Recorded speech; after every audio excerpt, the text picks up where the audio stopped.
Bienvenue sur Allo Hypnose, je suis Laura, hypnothérapeute certifiée depuis 7 ans et j'ai plus de 6000 consultations à mon actif. Dans cette première saison du podcast, je vais t'aider à te libérer des régimes, à faire la paix avec ton corps et apaiser enfin ta relation avec la nourriture. Chaque semaine, je te partagerai des conseils pour explorer tes blocages, transformer ta perception de toi-même et te réconcilier avec qui tu es, dans l'amour et la sérénité. Bienvenue dans ta safe place. Hello, je suis ravie de te retrouver aujourd'hui pour l'épisode 7. On va voir ensemble pourquoi le sport à outrance n'a jamais réglé la relation avec ton corps. On va voir aujourd'hui pourquoi le sport seul ne répare pas ta relation avec ton corps.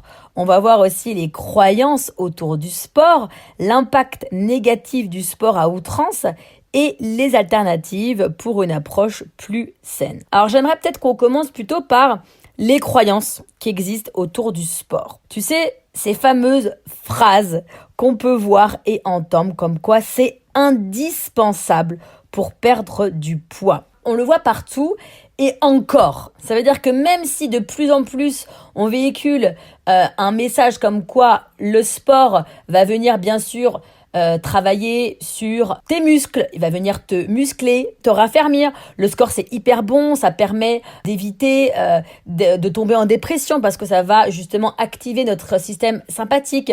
Le sport c'est bon parce que du coup on va transpirer, on va sécréter des hormones, on va être fier de soi. Bien sûr qu'il y a plein d'avantages, hein. Mais c'est pas parce qu'il y a plein d'avantages qu'il est indispensable pour perdre du poids. C'est ça qu'il faut comprendre. Et malgré ces discours qui changent quand même avec le temps, je trouve, j'entends encore beaucoup trop dans mon cabinet, en individuel. Si aujourd'hui j'ai quelques kilos en trop, c'est parce que je ne fais pas de sport. Non, clairement, c'est pas parce que tu ne fais pas de sport. C'est pas pour ça. Donc, le sport, du coup, je trouve qu'il est trop souvent perçu comme une obligation pour atteindre le physique idéal. Ou alors, il est aussi utilisé beaucoup pour effacer les excès alimentaires. Tu vois, le truc de, demain j'irai courir. Au lieu de faire que 2 séances de sport cette semaine, comme on est en période de fête, du coup je vais en faire 3. Il y en a qui me disent même, quand je pars en vacances, vu que je vais manger plus, je vais je vais prendre mes baskets dans ma valise, comme ça j'irai faire du sport. Donc tu vois ce truc de, il y a besoin de faire du sport pour avoir un aspect physique idéal, pour maigrir et aussi pour effacer entre guillemets les excès alimentaires. Donc ces croyances en fait, ça peut être des phrases types, tu sais comme les phrases là, on doit souffrir pour maigrir, chaque écart doit être compensé. Tu vois cette idée que manger par exemple un dessert, ça nécessite immédiatement une séance de sport. Je reprends la phrase tout à l'heure, je te dis on doit souffrir pour maigrir, presque c'est comme si qu'on associait la perte de poids à un effort intense et constant. Je dois souffrir pour maigrir. Toute ma vie, ça veut dire que je vais devoir souffrir. Toute ma vie, je vais devoir faire un effort. Tu vois le truc ? Le sport, on peut entendre aussi des phrases comme le sport, c'est la clé pour maigrir. Et du coup, on oublie que l'alimentation, mais surtout les émotions, l'hygiène de vie, ils jouent aussi un rôle important. Donc, encore une fois, je pense que c'est intéressant de considérer un package. Et bien sûr que si tu aimes le sport, fais du sport. Alors ça, mais il y a plein d'avantages à faire du sport. L'idée, c'est juste de ne pas faire du sport pour maigrir ou faire du sport pour t'autoriser à manger ou faire du sport pour te punir. C'est ça que j'essaie de t'expliquer. Si t'aimes le sport et que le sport, ça te fait du bien, c'est super. Mais c'est vraiment de pas le faire dans un objectif de perte de poids. C'est j'y vais pour mon cardio. J'y vais pour me préparer parce que je fais une rando. J'y vais, ça me fait voir mes copines à la danse. J'y vais parce que j'adore mettre mes vêtements de sport. J'y vais parce que je me sens mieux après, tout simplement. Ok, c'est vraiment important parce que j'entends déjà des futurs commentaires en me disant mais t'es en train de dire qu'il faut pas faire de sport, mais bien sûr que non. On est des êtres vivants, on est des humains, on est des mammifères, on a besoin de bouger. Le sport, il a été inventé Parce que à la base, on bouge. Normalement, on va chasser. Normalement, on construit notre maison. Donc normalement, on bouge. Le sport, il a été créé pour compenser ce qu'on ne fait plus. Parce que naturellement, on est des êtres en mouvement. On bouge. Donc, si tu as envie de faire du sport, vraiment fais-le, c'est très bien. Je te dis juste que c'est le rapport que tu as au sport. Le lien que tu as avec le sport. Si, quand tu loupes une séance de sport pour X raisons, parce que t'es malade, parce que tes enfants ont besoin de toi, parce que la salle est fermée, parce que ta voiture elle est en panne, tu peux pas y aller, je ne sais pas, et que tu ne peux pas faire ton sport, ça ne devrait pas t'empêcher de dormir. Ça ne devrait pas t'empêcher de manger non plus. Tu vois, c'est vraiment ça que je veux t'expliquer. Alors, du coup, toutes ces croyances finalement qu'on vient de voir, il y en a d'autres, hein, mais bon, on va pas passer 4 heures là-dessus. Ces croyances, en fait, inconsciemment, consciemment déjà, ils sont encouragés par les discours de ton entourage. Ça veut dire que les gens qui sont autour de toi ont peut-être aussi ce type de croyance. Donc en fait, ça vient valider. Et en fait, c'est ça qui peut venir créer une relation, j'ai envie de dire, déséquilibrée avec ton corps et donc l'activité physique. Pourquoi le sport, du coup, entre guillemets, seul, isolé, ne répare pas, du coup, la relation à ton corps? En gros, pourquoi faire du sport ne va pas suffire à guérir une relation conflictuelle avec ton corps? Alors, parce que faire du sport, on va dire que c'est comme une compensation. Ça peut être comme un pansement, entre guillemets. Donc, en faisant du sport, je ne suis pas sûre que tu traites finalement les causes profondes. Je ne suis pas sûre que tu vas aller explorer tes insécurités corporelles qui viennent peut-être d'une faible estime de toi ou qui viennent d'une blessure émotionnelle. Peut-être que le sport, en fait, il vient finalement masquer justement certaines causes et que finalement tu ne vas pas les résoudre. Je te donne un exemple. Imaginons que tu as une très mauvaise estime de toi. Et que c'est cette mauvaise estime de toi qui fait que tu vas manger tes émotions.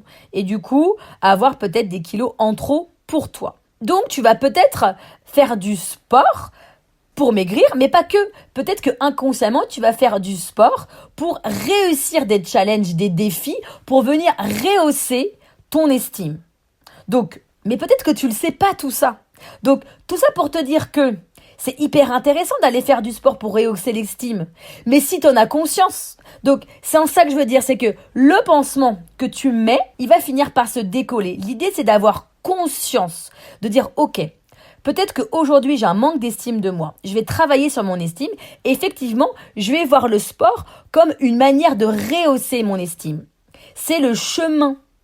C'est pas le but de perdre du poids. C'est grâce au sport, peut-être que je vais réussir à augmenter mon estime. Mais c'est pas le sport en lui-même du coup. C'est parce que peut-être à côté, les séances que j'ai fait avec ma psy m'ont fait prendre conscience que finalement, si je voulais à tout prix être toujours la première, être la meilleure en sport, c'était pour rehausser mon estime. Et donc du coup, je travaille avec elle l'estime de soi en parallèle de mes séances de sport. Et du coup, mes séances de sport prennent une autre perspective. Je les vois différemment. Donc c'est important que tu comprennes ça. Ensuite, le sport, en fait, pourquoi il ne suffit pas à guérir cette relation conflictuelle avec son corps, c'est qu'en fait, il fait une fixation sur l'apparence. C'est-à-dire que le sport, ça va être l'apparence. On va oublier finalement le côté fonctionnel de son corps.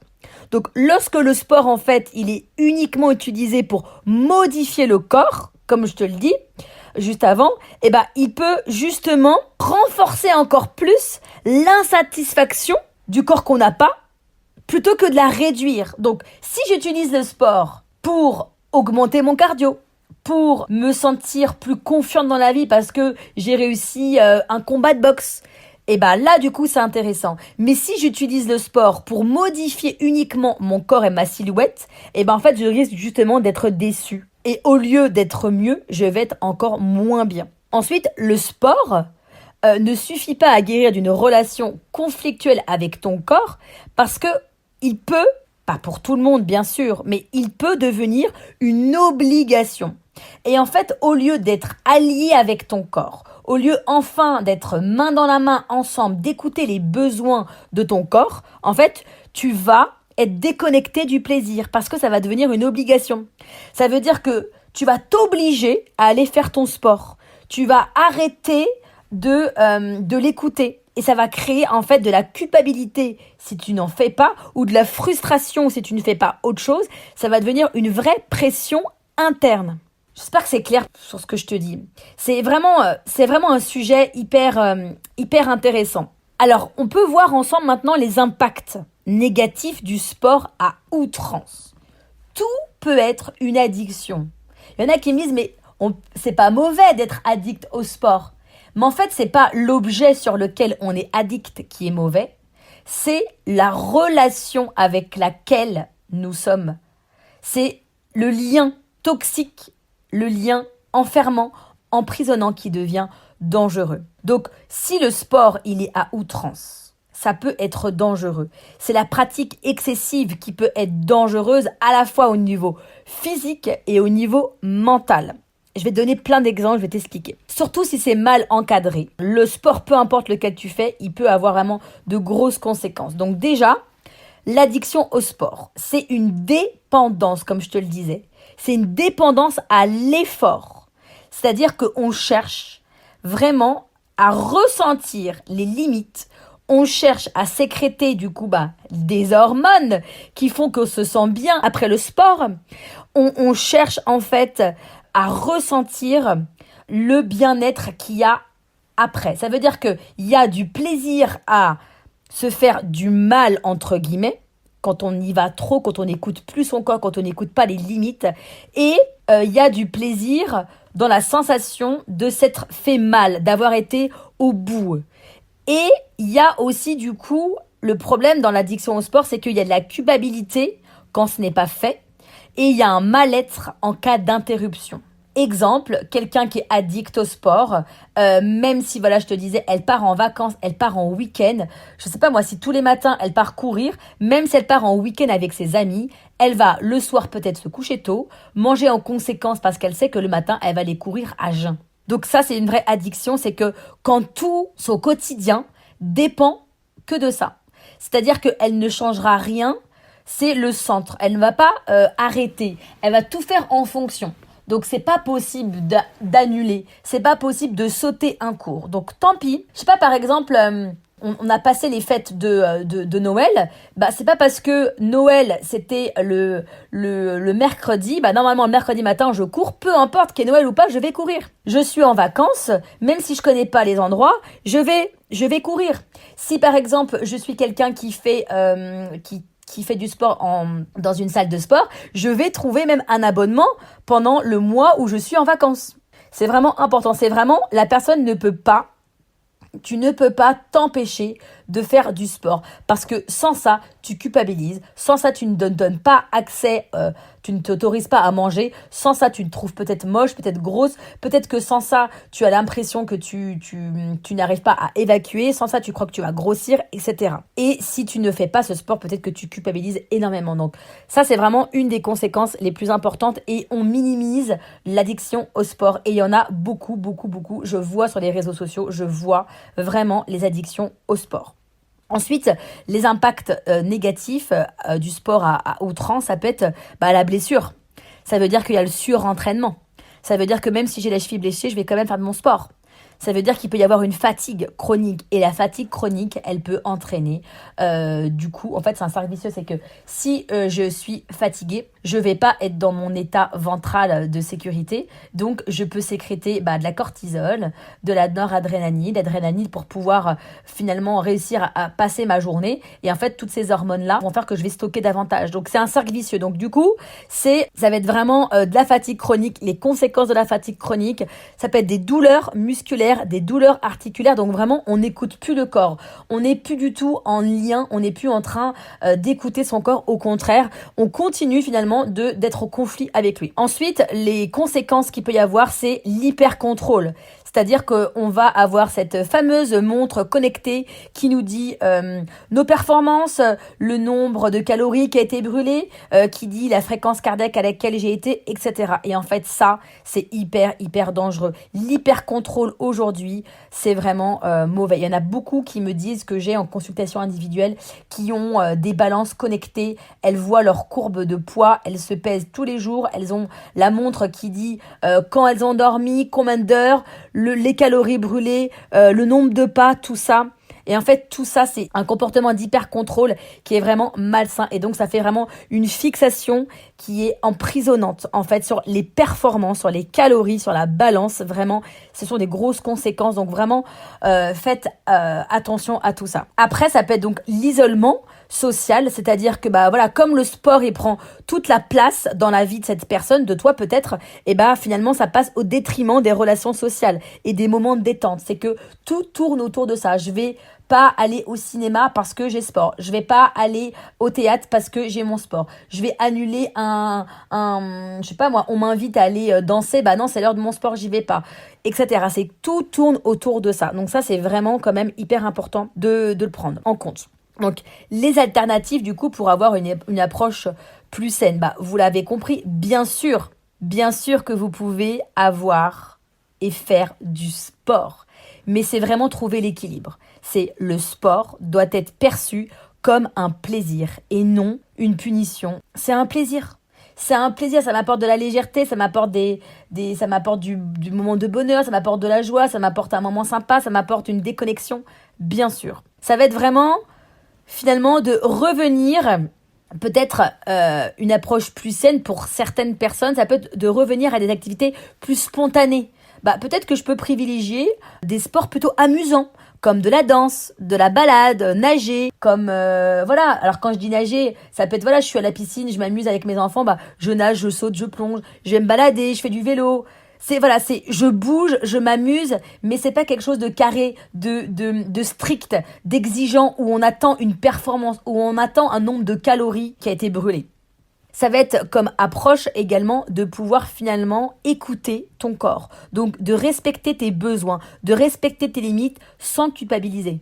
Si aujourd'hui tu te lèves, tu es en pleine forme, tu as envie d'aller marcher, tu as envie d'aller courir pour le plaisir parce que ça te permet d'évacuer le trop-plein de tes pensées, etc. Bien sûr, mais si un matin tu te lèves, tu as un peu mal au dos, tu es fatigué et que tu as envie de prolonger ton sommeil d'une demi-heure à 1 heure, décale ton réveil, dors, écoute-toi.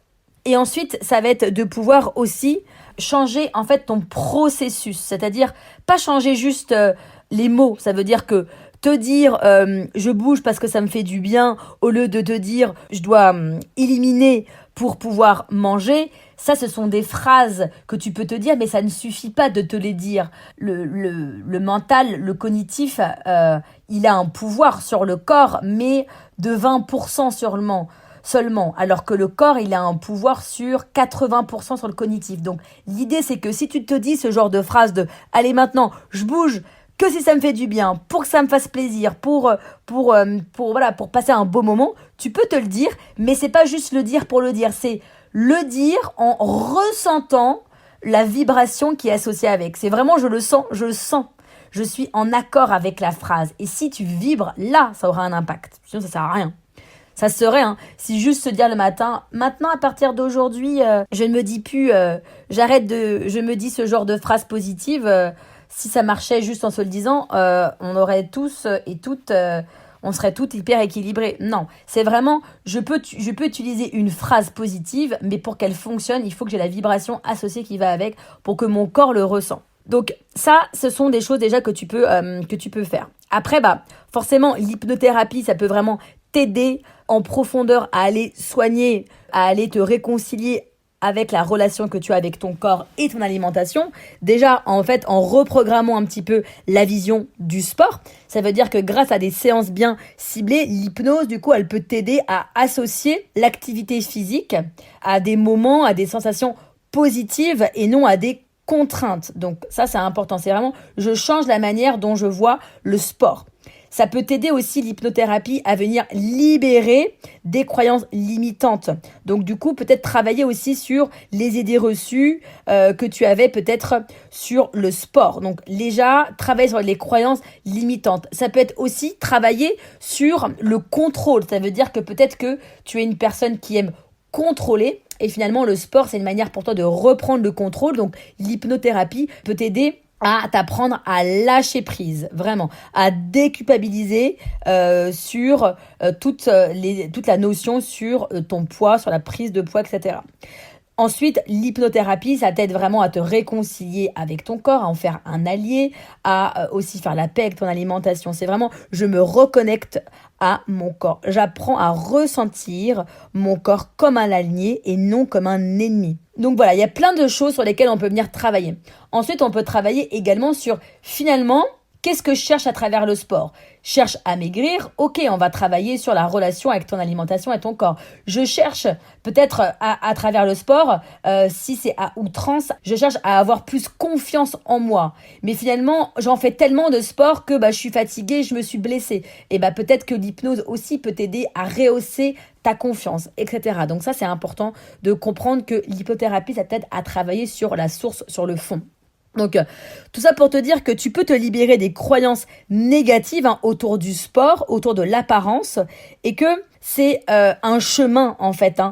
L'idée, c'est d'aller vers une vie plus saine et plus épanouie en harmonie avec tes besoins, avec tes envies. Je te propose vraiment d'aller explorer le kit unique qui est vraiment conçu spécialement pour les femmes, qui peut t'accompagner vers cette transformation de réconciliation avec ton corps, de pouvoir perdre du poids si tu le souhaites en te réconciliant avec ton corps et ton alimentation en 90 jours. Et tu peux du coup accéder à ce kit qui est gratuit, qui est juste en bas.